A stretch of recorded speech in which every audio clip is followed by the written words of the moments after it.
What's up, everybody? I'm Dex. I could talk a little bit about myself, but I'm not going to. This is 12 Factor Agents, and we're here because of all of you. So this talk wouldn't have been possible. I'll give a couple shout outs at the end. But this is basically my journey talking to about 100 founders, AI engineers, CTOs, people building agents, specifically people building agents that are deployed in production, especially to enterprise, and making hundreds of thousands, if not millions of dollars in revenue. And my journey in understanding how different it is that the top 1% of builders, the way they work compared to the bottom 99%, and everything I learned. So if you're here and you're building agents, you are a part of this.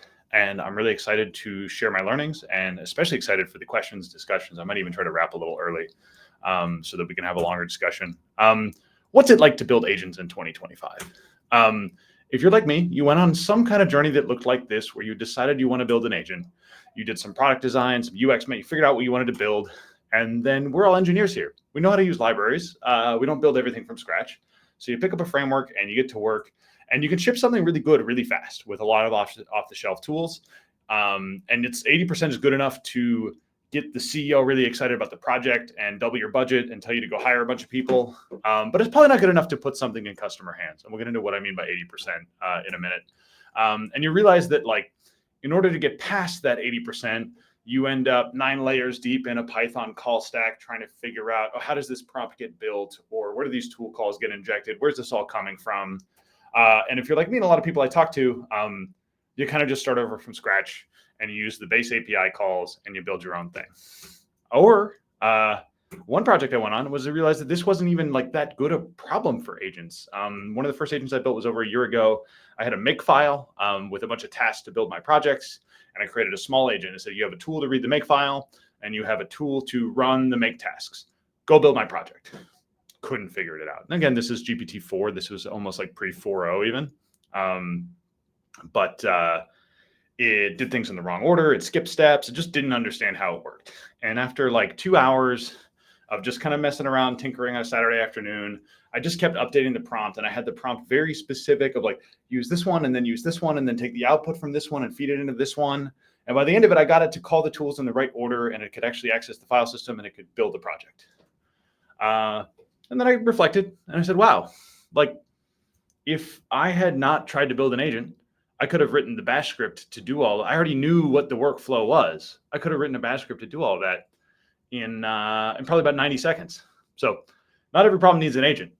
But I want to talk about performance and what 80% really means, because we talked about this, because AI changes the rules.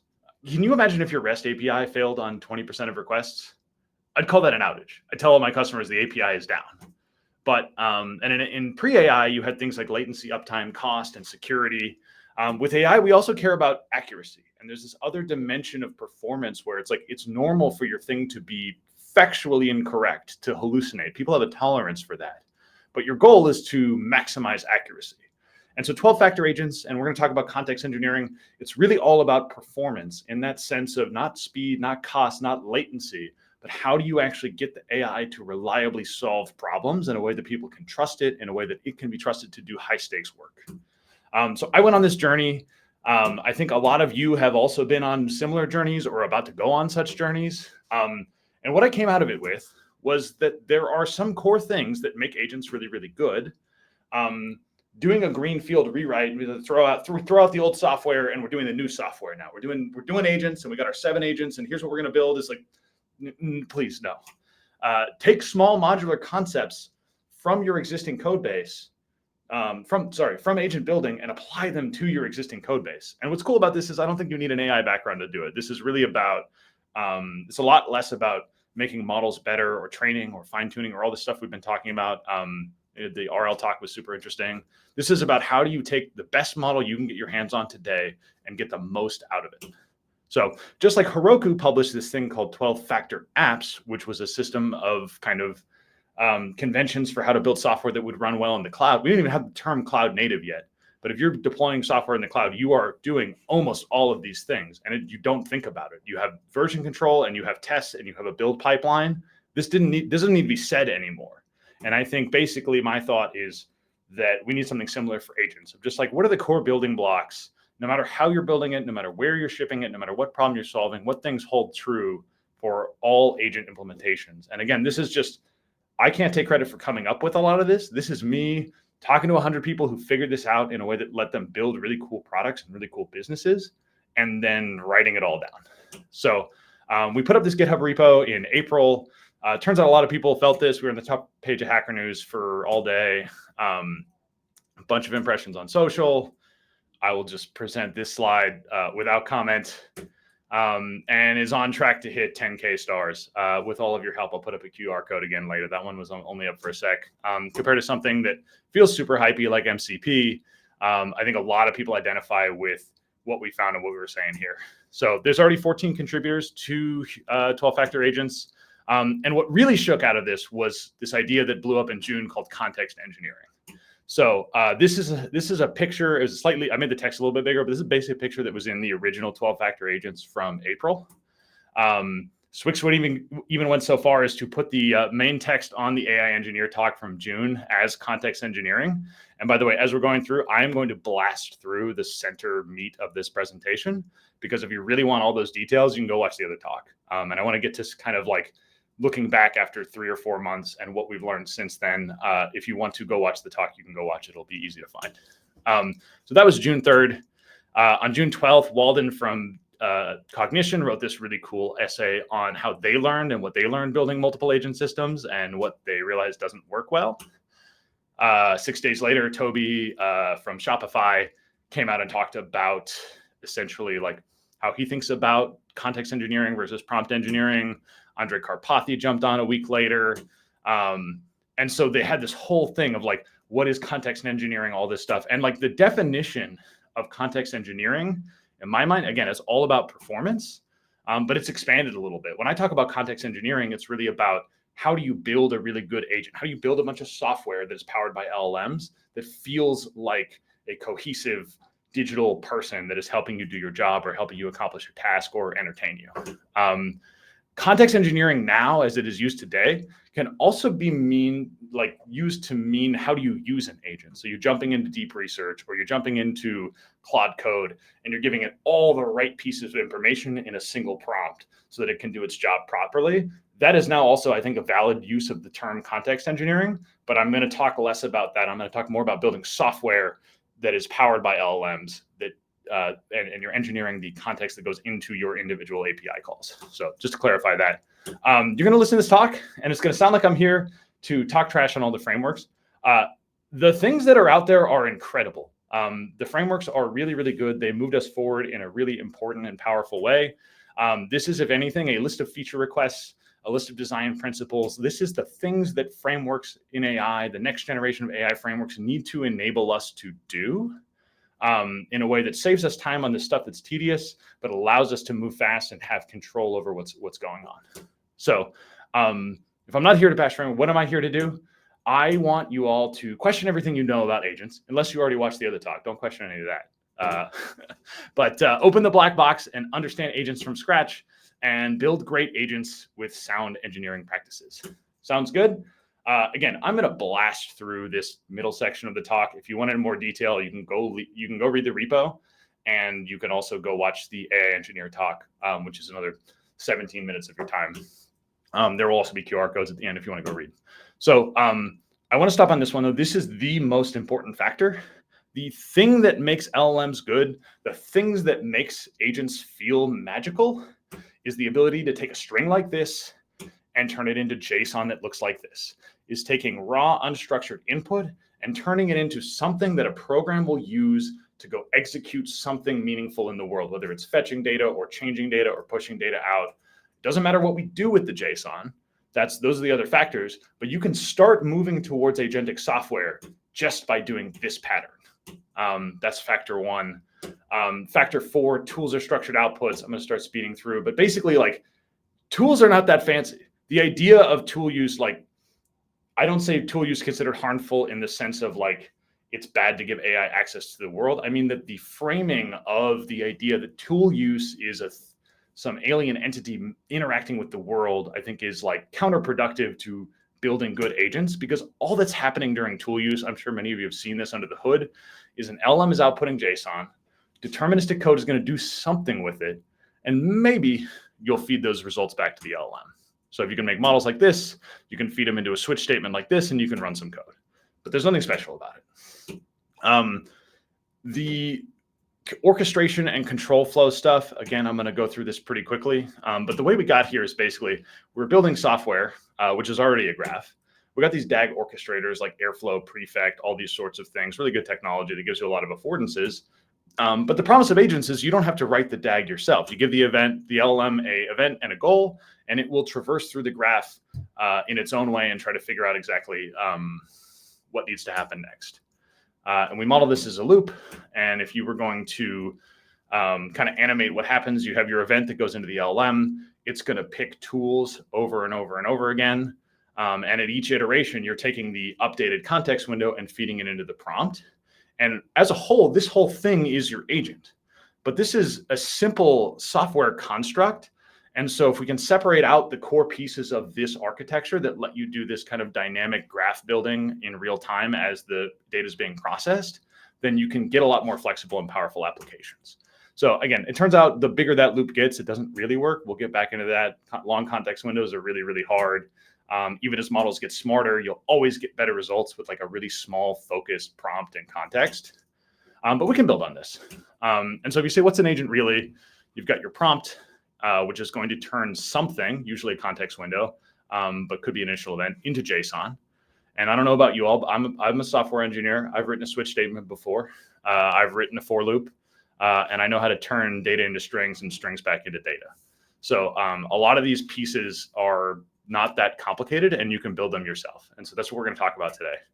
And you can do all kinds of fun stuff like breaking and switching and summarizing and judging and all these things you've read about, really cool papers on what agents do. I would say like implement that stuff yourself because it's not that complex.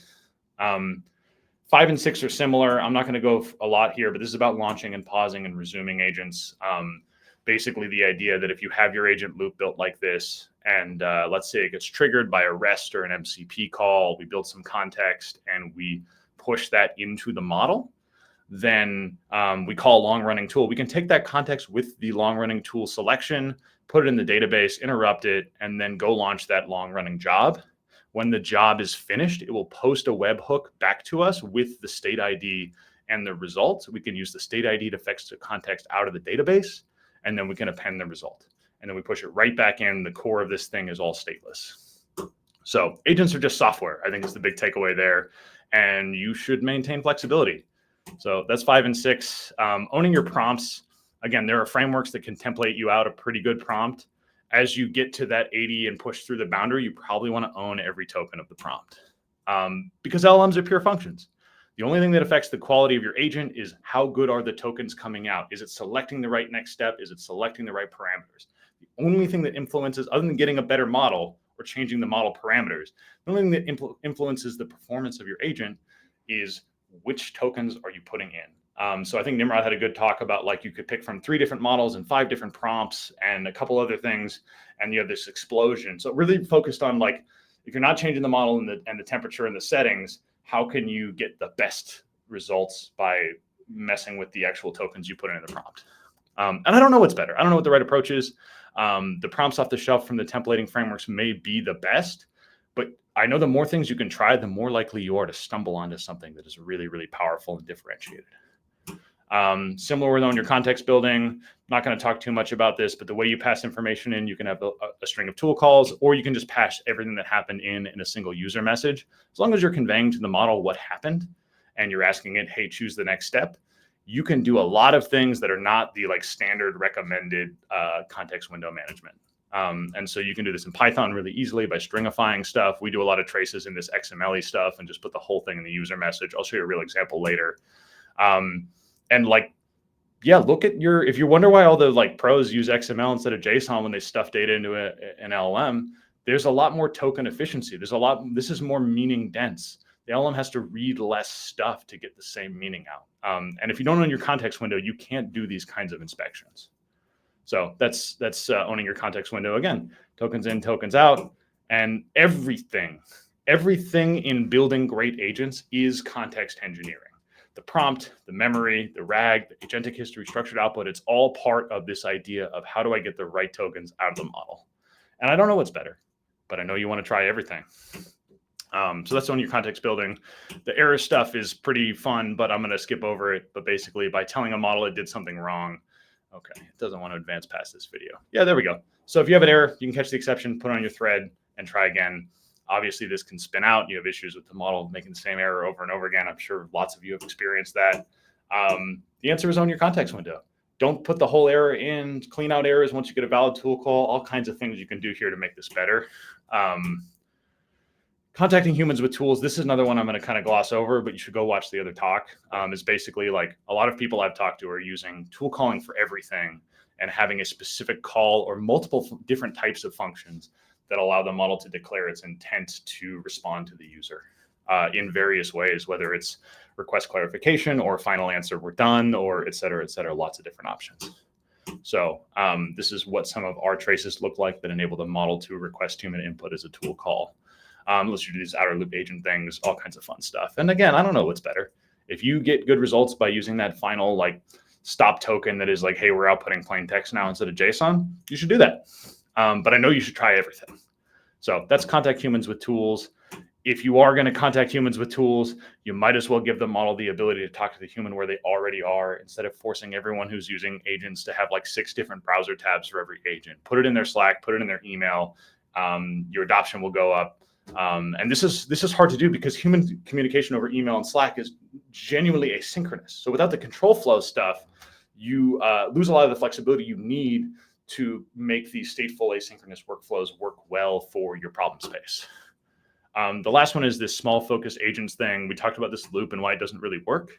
What people are doing that works is using agents in specific parts of the pipeline. This is really like use LLMs for the things that LLMs are really good at. Don't try to have an LLM do your whole workflow. Find the parts where there is natural language or there's human in the loop, or there are things where it is valuable to take plain text and compact it into an existing problem to output a better result, whether that's a content review or lots of other use cases. We do this at human layer. We have an agent that does our deployments. Most of the workflow is deterministic. So let's say a PR gets merged. We will pull that in and run it, test it. And actually, we're in a little short on time. I'm going to skip this part. But basically, it's about using agents. Go watch the other talk if you want to. Small focus agents, less than 100 tools, less than 20 steps. You'll get really, really good results that way. What if LLMs keep getting smarter? We talked about this a little bit, but basically what's going to happen is as they get smarter, there will always be a thing they're not good at. Yesterday, there was a thing that was really hard. Now it's easy. And there's a new thing that's really, really hard. And these engineering principles in 12-factor agents are going to help you push the boundaries and find that thing that the LLM can't always get right all the time and tune it up so that you're the only one who can get that right all the time. This was why Notebook LLM was so magical. No one had ever seen something that would do things of this high quality, this reliably before. So that's kind of one of the big takeaways there. Stateless reducer, stateless transducer, call it what you want, manage the state outside the LLM, and you'll have a better time. And really quickly, a lot of people ask about evals and why evals isn't in here. I think the idea is like, if you embrace this LLMs are pure functions and tokens in, tokens out, then you get this like, and that everything is context engineering, then like you get this really clean, just input output pair of like a trace of everything that happened. Here's what the next tool is, and you can eval on that really easily. I'm going to show you some code from an open source agent that we built that manages issues in linear for us. So here's our prompt. You can see at the top the list of different structured outputs we give it. Again, this is about 10 tools or so, including 3 different ways to contact a human. And then our testing and our evals, this is using something called Boundary ML BAML, which I highly recommend. Very cool product, very cool team. But you can pass in, okay, here's the email, and you can make assertions about the intent of the output issue. So you can do these deterministic guesses on what's going to happen. And you can make sure if I change my prompt, I don't change the decision making. So this is a longer thread where it got an error about team ID must be a UUID. And we can assert that the next intent is to list the teams because it hallucinated a team ID. And here's a full, the point is not to read this. You can go read the code. It's open source. But this is a full trace of kind of like once all of this is done, we want to assert that it decides that it's done and we get our final answer. So in summary, we're still finding the right abstractions. There's a couple links like why libraries versus frameworks is like a way to think about this. Whether you should prefer duplication over the wrong abstraction. This is from RubyConf in like 2014. If you want to make a 12-factor agent, this is coming soon. I know I said this a month ago. It is still coming soon. Thank you for everyone who reached out. We are looking for some collaborators on this as well. So I'm excited to share more there. Basically, this is ShadCN for agents. I won't go into what that means, but if you've been in this long enough, you will know what I'm saying there.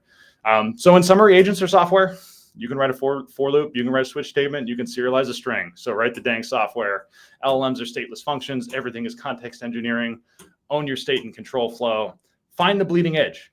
Be like the Notebook LLM team. Find the thing that the LLM can't do and write a bunch of code to make it do that thing. Agents are better with people. There are hard things in building agents, but you should probably do them anyway. Well, you should do most of them. And one of the things we work on a human layer is this, especially factor 11, making it easy to connect your agents to humans asynchronously, because wrangling APIs and webhooks isn't the fun part of this problem. So most of what we do is open source because we think this is important to solve together. We do the boring stuff when we sell that. This is the agent to human protocol, which is in draft right now, but it's just a really simple, like 4 endpoint spec for how to connect agents to humans asynchronously.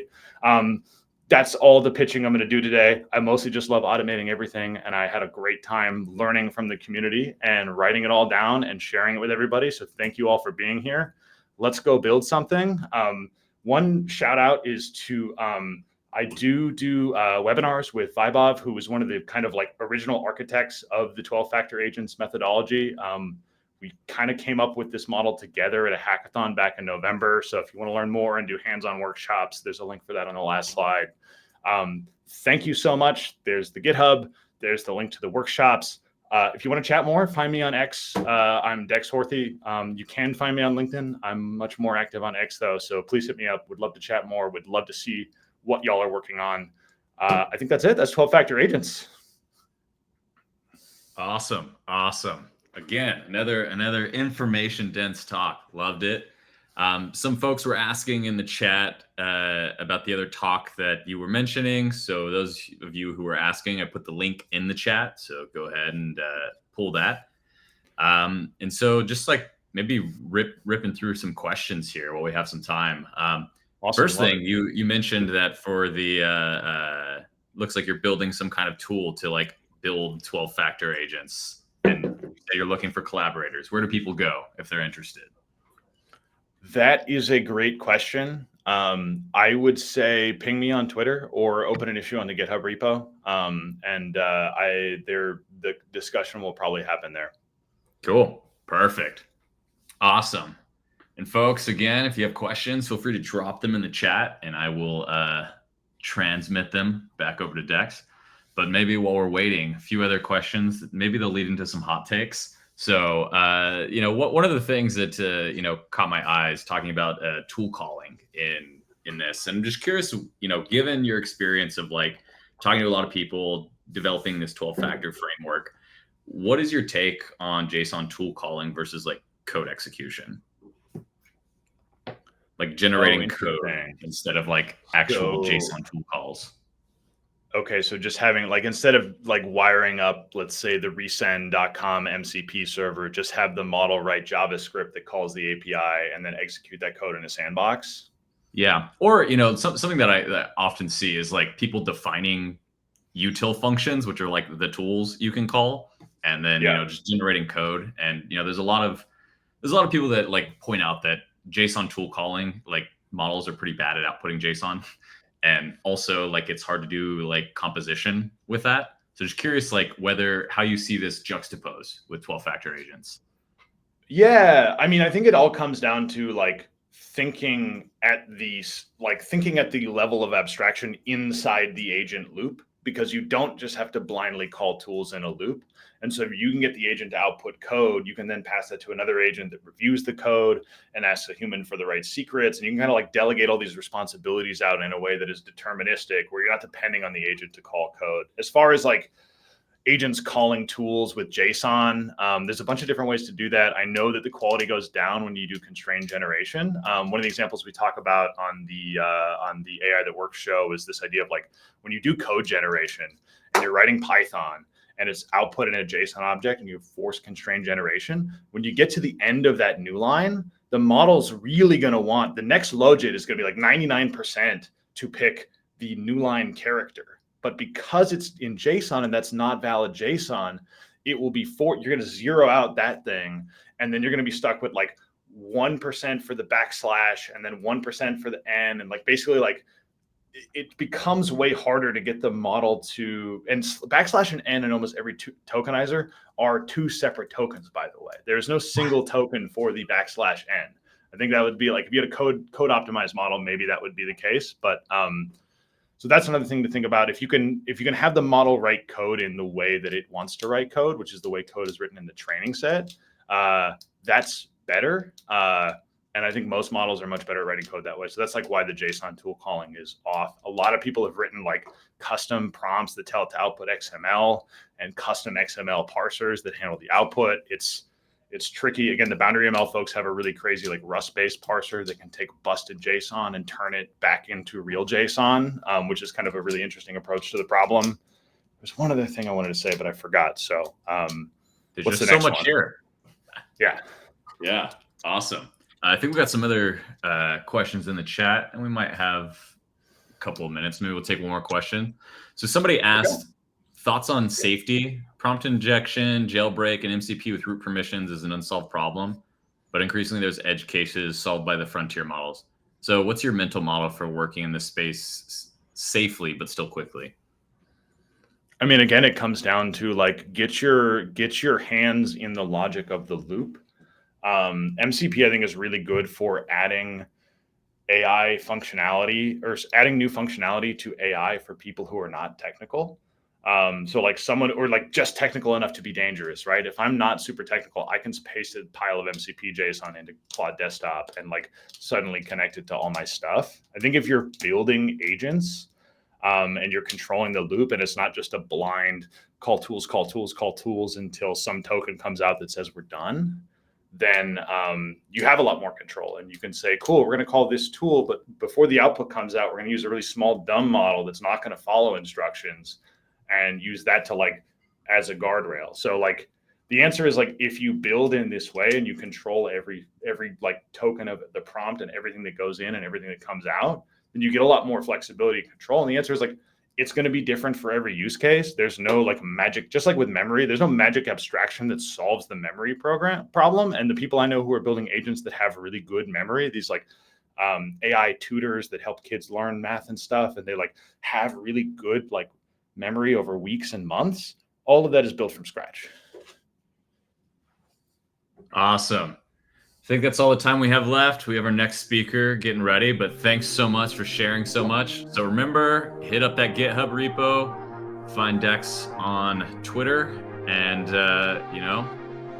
let's make better agents. Super dope. Thanks, Skylar. Thanks, everybody. Have a great day. Enjoy the rest of the show.